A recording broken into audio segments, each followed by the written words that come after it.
Our next guest is a presentation of the Arnold Palmer designed Whistler Golf Club, now open for the 2024 season and playing to rave reviews. Tee times for any time during 2024 can be booked online right now. And if you have a group of 12 or more, you, the organizer, plays for free. For more information or to book online, go to whistlergolf.com. And they had quite a bear episode there this week. Another flag bender. Yeah. Mm-hmm. This bear seemed a little more interested in the flag than previous bears. Mm-hmm. Mm-hmm. Joining us now, he covers the Vancouver Canucks for the Province and Post Media. It's our pleasure to welcome back to the program Mr. Patrick Johnston. We call him PJ. Hello. Well, the last time the Canucks had training camp in Whistler, I did a run around the Whistler golf course. Oh, it's a beautiful running track. Yeah. Did not see any bears, though. Right. Particularly since you run the track, if I'm not mistaken, takes you right behind the tee box of the signature 16th there. Yeah. Which is a difficult tee shot. You got to stay right on the difficult 16th at Whistler. Nothing like going for a run in Whistler and you come around the corner and the bear's right there, whether on bike or on foot. Okay. Yeah. Backing up slowly and then sprinting. Yeah. I thought you're not supposed to sprint. No, not. You cannot outrun the bear. When you're out of sight, you can sprint. Years ago, I encountered one of these safari shows where they take like lay people through the African wilderness.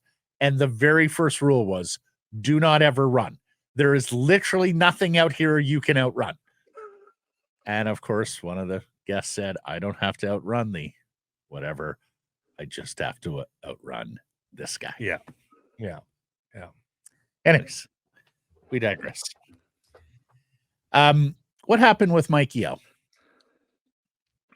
It's a good question. I mean, we heard there was 1 year offer. Was that indicative of we don't want you back? That it was just 1 year, or assistants signing the 1 years now?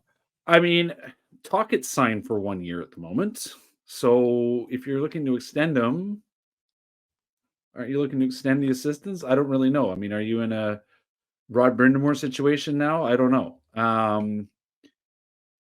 Listen, I think Yeo was well liked. He obviously was on the staff when Talkett arrived here. I certainly never had any sense that Rick didn't like having him around. I don't feel like Rick's especially picky when it comes to his assistants. I've been told he's got a couple irons in the fire, but are those jobs or those head jobs? It sounds like Ottawa. I mean, I think there was something about Toronto. I winked at that, but it sounds like Ottawa. I mean, if there's a better offer out there, there's a better offer out there, and you know, this in the end is an organization that spends money on players, I guess, but has always been careful around the edges. And you know, the renovations took forever because they wait till the last minute to approve stuff. So I don't know. I don't really know. Everybody says it's a good terms parting. Like I haven't had anybody suggest anything otherwise. I suppose if there's a multi-year offer on the table from another team closer to home is what I was told. Maybe that's just how you have to do it. You know, he's only 50. Like that's the thing. He's only 50, so he's still got a lot of like hockey life left in him. He was a young head coach, wasn't he? Yeah, he was a very young head coach, and also I think he's quite liked around the league. Yeah, and every reason seems to like you know, you don't really get to talk to assistant coaches here and there.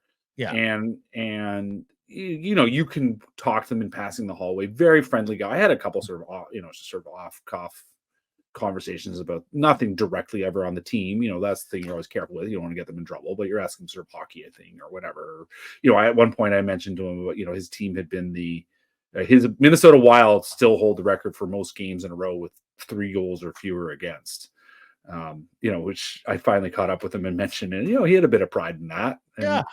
You know, stuff like that. I asked him once about just the market. What's it like playing here? You know, you coached in Minnesota, another hockey market. You know, what does that mean? And we had, you know, nice guy. He's been around, like he's been in a lot of places. But yeah, well liked. I mean, he wouldn't keep getting hired if he wasn't well liked. That's the assistant jobs are thankless jobs too, right? Because you don't get paid very well comparatively to players or head coaches, and you got to travel. You don't get 6-year deals as an assistant. Like it's not an easy lifestyle. I mean, it's harder travel with free meals, and you make a lot more than your average Joe. But for a lot more than me, I can say that much. Like, I'm not saying like it's far from hardship. No, And- but it's a job that gets turnover. It's a job. We gotta correct both of you here. There's a job with turnover though. Like that's the thing. The turnover is you real. don't put roots down anywhere. It's terrible. He worked in Minnesota hockey market. You're equating Minnesota to Vancouver, British Columbia, Canada. Yes. Have you ever covered a game there, Matt? Actually, no, I haven't. It's one of the rinks I've missed. It actually is. It's a remarkable. It's a remarkable. Come on. It's remarkable. It's literally called the state of hockey. Yeah, they literally have high school hockey Detroit's jerseys called in Hockey the Town. arena. Yeah, and Detroit's called Hockey Town. And you know, the day that Minnesota's a better hockey market than Detroit. Come on. Yeah. Anyway, hey, historically over the years, Philly might be better than both of them. But anyways, I'd like to see Yeo get a head coaching opportunity again at some point. Of course, he's got a very difficult one to explain on his resume with St. Louis. And if I'm not mistaken, did he not go apeshit one day on the practice ice in Minnesota and became like the story of the day That rings a across bell. the hockey? yeah. Anyways, wish Mike the best. Yeah. Let's bring it back to the Canucks because the matter at hand now, Peach. The head coach mused about what he's going to have to do with the power play and whether or not it needs a dedicated coach. And now he's lost his PK coach. So special teams and who's coaching it and how you're coaching it and who you add to the staff now become quite important for Rick Tocchet, the reigning Jack Adams winner. Well, I think a lot about what Ryan Johnston pressed to me last week when I talked to him about the hiring of Manny Malhotra and the departure essentially of Jeremy Colleton, and not wanting to be standing there with a situation where you're hiring at the last minute. That if the guy you want is available, and he insisted that Manny Malhotra was the guy that he wanted in Abbotsford, you hire him and you don't wait around.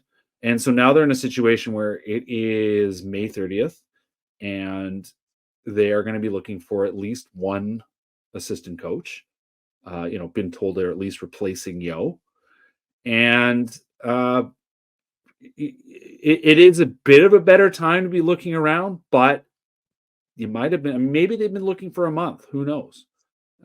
Maybe they've been looking since the season ended. I don't know. But you want a guy that you would like to pick the guy that you want. I mean, one of the challenges for Tocchet, obviously coming in mid-season, was that there's just not a lot of guys available. He certainly lucked out with the way Adam Foote has progressed as assistant coach. Sergei Gonchar obviously was available and ready to work on a modified setup. Maybe Gonchar comes in full time. I don't know. That's what I thought. Yeah. What's your understanding of what happened with Colleton and the pivot to Manny Malhotra? Well, I think there is a money element in it, which presumably is a Yeo story too. In the end, Colleton, I think more than anything, wanted an opportunity to go to the NHL. Fair enough. So, and that was certainly something that Ryan Johnston nodded at when I talked to him. He said, "Listen, we started talking in February about what his future was. What did you want to be? Where do you want to go?" And, it sounds like Colleton at least has had a look in San Jose. He's a young coach. He did very well regarded. It was a surprise given how much he got hyped up by this organization that he did leave. But again, it's a stepping stone job. And I guess we'll see where he lands. If he lands somewhere, if he lands an NHL job, then it all make sense. Were they ever considering Manny Malhotra as an assistant? I don't know. That's something I don't know. I mean, he's obviously way better than checking on his son where he is, but he's not that poor off. Yeah, but you're not taking the job to check in on your son. You're taking the job because it is in theory a step up from being an assistant in the NHL. I had wondered if maybe he might land with like Travis Green in Ottawa, because I know that Travis obviously was not happy when he left, but he left for a better salary and a bigger role in Toronto under Sheldon Keefe. So he's never run a bench. It's going to be a challenge. There's no doubt about that. He's a rookie head coach now. I certainly think there would have been a fit on the NHL staff. I just don't know if that was ever a discussion they had. It's a better gig if you're pursuing head coaching Yeah. opportunities in the NHL and you have not been a head coach before. Yeah. So, like, this is a necessary step for Manny. Yeah. And what better place to make it than effectively one of the family's 2 home markets, right? Because she's from out here, and they spend time out here, and of course his boy Caleb will be playing for Chilliwack. But you're right, he's not taking it to look after his boy, although I'm sure it's quite convenient. Organizationally, home, right? Organizationally, it's a roll of the dice because, like, in the end, you're giving him his first opportunity to run a team, right? But I also think you have intel there, and and that's funny enough, it might not actually be Rutherford and Alvin intel, but there's institutional knowledge at Canucks Sports Entertainment with Manny and what kind of person he is and what kind of leader he is. And so, I applaud the hire, and I look forward. And frankly, it's a very big job because I think you've got some guys going into make it or break it years next season with the Abbotsford Canucks. But it's too bad too, Peach, because Manny Malhotra, given all this attention on the penalty kill in these playoffs these days, he'd be pretty good as a penalty kill specialist, assistant coach for the Vancouver Canucks. Yeah, and certainly there was a decline in the PK. I mean, it was more Nolan Baumgartner's job, but Manny certainly had a role in that before he left. Mm-hmm. We know quite famously a very serious, precipitous decline in the Canucks' penalty kill after he left. So, there's something there. Obviously, a huge, made huge difference on faceoffs with Bo Horvat. He's a guy that has done some interesting things, and interestingly enough, Ryan Johnston absolutely is the institutional knowledge. It's his guy. He knew him from when they hired Manny originally as a development coach, right? Which he essentially worked under Ryan in I think it was 2016, and then he moved to the Green staff and learned a bit of that. And now he's had some time with I think Sheldon Keefe's pretty good coach in Toronto. Obviously didn't get the playoff results, but it's still a pretty good coach in a pretty good environment. Mm-hmm. So he's bringing that knowledge back with him. While we're just on the topic, is it crazy to have Manny Malhotra? I mean, they're not practicing much anyway these days, but once a week come and work with the guys on the PK. That's not his job. That's not his job.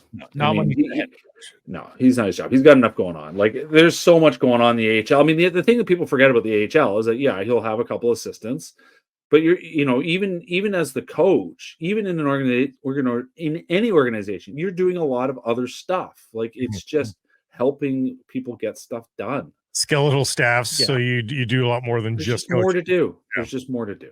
Mm-hmm. So, I would be shocked if we ever saw him. Maybe in training camp, I suppose, but I would be definitely in prospects camp is when they take. Like, that is, like, in a way that is a good thing. Like, you have this guy who is a specialist in a couple different things that do matter and should be taught to young players, and now he's going to be working with some young players on that. He'll be at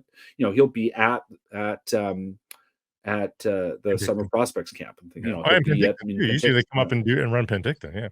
No, that's what I mean, right? Like, he's going to be quite involved with some of that. So, ask you the poll question: who would you rather have alongside Quinn Hughes next season? Philip Hronek, Chris Tanev, or other?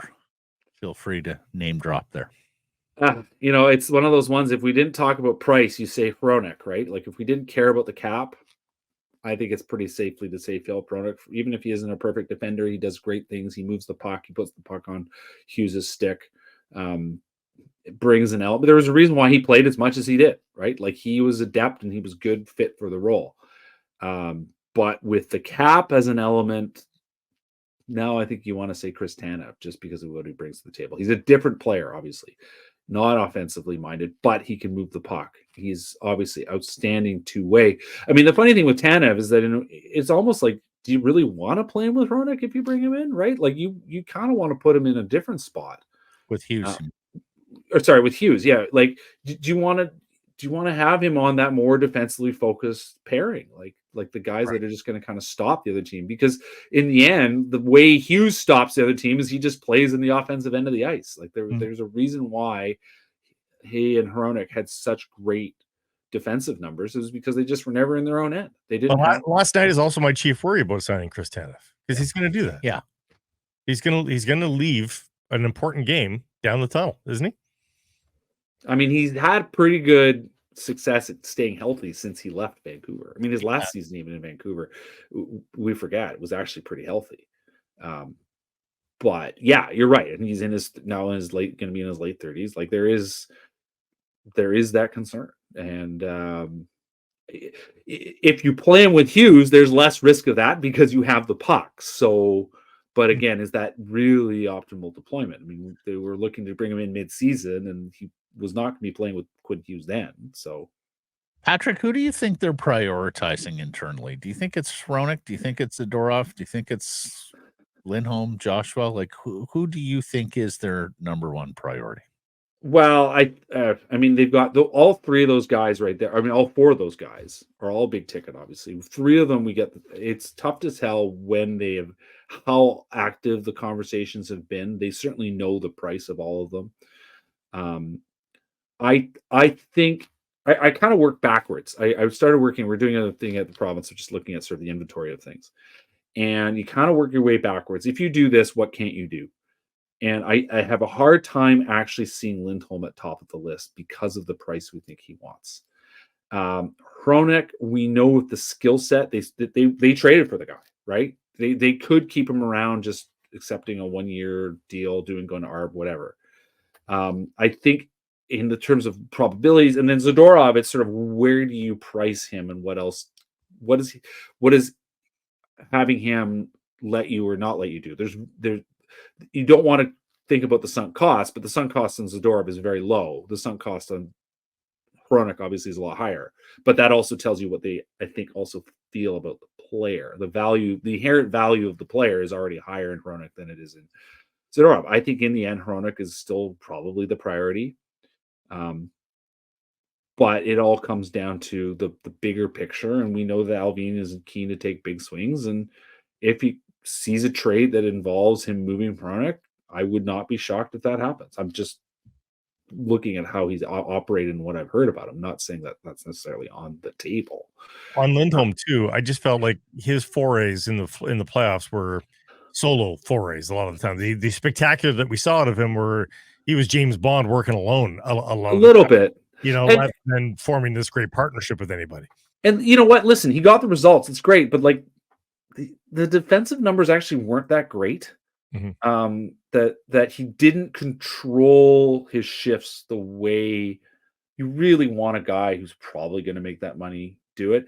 And then there's also just the fact that he's 30. He's 30 in December. Like you're going to have him and Miller and Petter. Like it's hard to imagine this group going forward with that setup. Certainly what Lindholm gave them and what they had with Horvat is what they would like going forward. Now, can Pius Suter be that third line center? He had some bad luck. He got hurt. He certainly is the hockey player that should be able to do it.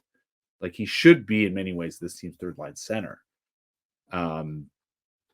He just never really got a run there in the end because the Bluger line was working so well, and then they got Lindholm. So they have to think carefully about this one. I just think Lindholm, there's enough strikes against the Lindholm concept that I'm skeptical that they actually do go with it as a priority anyway. I mean, it maybe ends up that's all that's left. I don't know.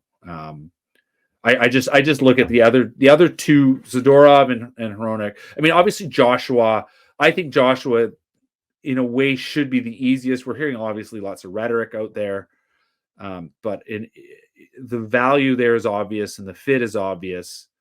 And the sort of risk of overpay, I think, is the least because you're probably not. I mean, unless he's asking for a huge term, and I don't get the sense he's asking for a huge term there. Although this is his chance to get paid, like that's the thing. But I kind of think to me it's a mixed mishmash of Joshua and Hronek just because of the roles they play and the performance they were able to do when they're at their best. And obviously Zadorov was a lot of fun, but. Would you rather have Bo Horvat at his number than signing Elias Lindholm to whatever he wants? I mean, maybe. I would. Yeah. Yeah. I mean, then you don't. I mean, in the end, you have to think about it this way: you don't have Hronek, right? Like in the end, Horvat was done. Like he was ready to go. It was time to go. So no regrets. It was just, also when Horvat signed his deal in New York, I thought way too much for Bo Horvat. I don't know that I think that anymore. No, I mean, the guy delivered in a way that I think certainly we hoped he would, that you hoped he would, just as someone that, you would watch him succeed for so long here. Yeah. So he's been everything they wanted him to be. And I mean, funnily enough, not actually using him in the bumper as much as I thought they would, because that's what he was. I mean, look how poor the Canucks or when the Canucks power play struggles, because they struggled in the bumper, and look where he is. For sure. I mean, Horvat, And Lindholm's inability to fill that role is also a little bit part of the equation here, that you'd ideally like to bring somebody in that really catapults your power play. And Lindholm didn't do that, right? Well, and when I asked Delvine last week and I said, listen, what's your list of priorities? He said, well, I'll top six winger. Kind of tells you right there where the although we also talked about the formula and expressed so much affection for stacking the three centermen. And if you guys want to feel old, Bowie William Horvat will turn 30 next season. Yeah. Well, at the end of the season, very end. He plays the whole year as a 29-year-old. April 5th. 30. Yeah, I know. But he's a year. I mean, in the end, he's 6 months older than Elias Lindholm, and he will be 2 years into his contract versus Lindholm, who's just starting his contract. If he gets an 8-year deal, I mean, Bo got the Last question. Have you heard from Rutherford on practice facility yet? Weren't we told a I was going to ask you timeline on practice? I haven't actually quizzed him on that one. I did hear from someone that UBC may be back in the frame. I mean, for the longest time, I kept hearing, airport, something. UBC is reasonably adjacent to the airport. I've written about the idea before. I don't have any intel from UBC, but I did have people who sort of pointed, or sort of directly from UBC, but I have people who are familiar with it. And, there's that parking lot next to the Father Bauer Arena, which is rink sized. It's just this strange. It's one of the last surface parking lots left out there. For those of us who remember B Lot, it used to be all that. It's not that anymore. It's a space that could have something go into it. It seems like, I don't know who would pay for it, whether you can convince the owner here to pay for it. Obviously it's not his alma mater. I don't know how much he cares about alma maters. Does a practice facility lure a free agent past July 1st? I don't think so. I mean, apparently Ian Cole didn't know there wasn't a practice facility. When he arrived until he showed up in September, and he's like, "Where's the practice facility?" And there is one. He was, what? Did you say UBC is airport adjacent? Yeah, that's fair. 20 minutes to the airport, Matt. If that. Well, 20. If that. 20. Things that are adjacent typically are 20 minutes apart. It's not 5 minutes to the airport. Fine. Yes. It's a lot better. It's a lot better than driving through traffic to Rogers Arena and to and from. That's the thing. It's also like there's very few stoplights and stuff. You just have to slog your way along Marine Drive. And that's it, Patrick Johnston. But it's not slogging, Matthew. It's not slogging your way up, Campbell. You just sit there. You're not slogging your way up, Campbell. Right now, including traffic in the middle of the day, 16 minutes from UBC to Widener. 16. Take that, Matt. 20 if you drive like Matt Sakaris. No. Now do it from Chancellor Drive. Do it from the Peter Allard School of Law, or that. I love this guy who's from Ottawa is stunting. I love the guy from Ottawa is stunting on the guy who grew up in Dunbar. No, but here's the thing. My folks are at UBC. We take Southwest Marine a lot now to different activities that they have. And let me tell you, on a Saturday morning, it's busy. Yeah, fine. But the Canucks aren't usually going to the airport on a Saturday morning from UBC. But you're the guys who told me that you couldn't possibly have these precious players go drive up the mountain to SFU. That's infinitely too far. It is for these guys. Have you ever tried driving to the highway along First? That takes you a half an hour to get to the highway. Matthew, it takes 40 minutes to get to the airport from my house, and I am next to SFU. So I don't know what to tell you. Well, not trying. They're generally living Vancouver proper. 2 UBC or 2 SFUs. So first of all, you're never going to make every player happy. As we know, JT lives in West Van. A lot of players live in Yaletown. Some live in Dunbar. You're not going to make all of them happy. So that's the first bridge you have to cross, no matter where we put this. Well, you not have to every cross a single bridge one of somewhere. our current players is going to be happy with the commute. And guess what? Future players may not be happy with the commute either, but at least then we can tell our future players, here's where the practice facility is at. Set up your life accordingly if, in fact, commute matters to you. Well, you could build it. Here's what you do. You build it at MacArthur Glen at the outlet mall right by the airport. There's a SkyTrain station there. Everybody can just do that. Don't have to Either Willie Nylander, jump on a SkyTrain. Yeah. The other problem with SFU is airport the road. adjacent if you're in a boat or a helicopter. Well, hey, who's to say they aren't doing that, Matt? That may actually be the next frontier. The newest Air Canuck. Yeah, there you go. Right? These contracts get so rich that the next big free agent says, you know what? Buying a place in West Van with a helipad, going to fly myself into the practice facility. SFU's road is closed like 10 days of the year because of snow. So you can't do that. No practice today. There's two snow. words, Blake Price. Winter tires. They close it. Patrick, so enjoy our conversations. Thank you for this. Till next week. Take care, guys. Hey, everybody, if you're enjoying what you're seeing here, then follow along with Sekeres and Price on YouTube. I promise more content coming. The kids call it subscribe on YouTube. Well, how about liking it? Do that as well. Smash it right now.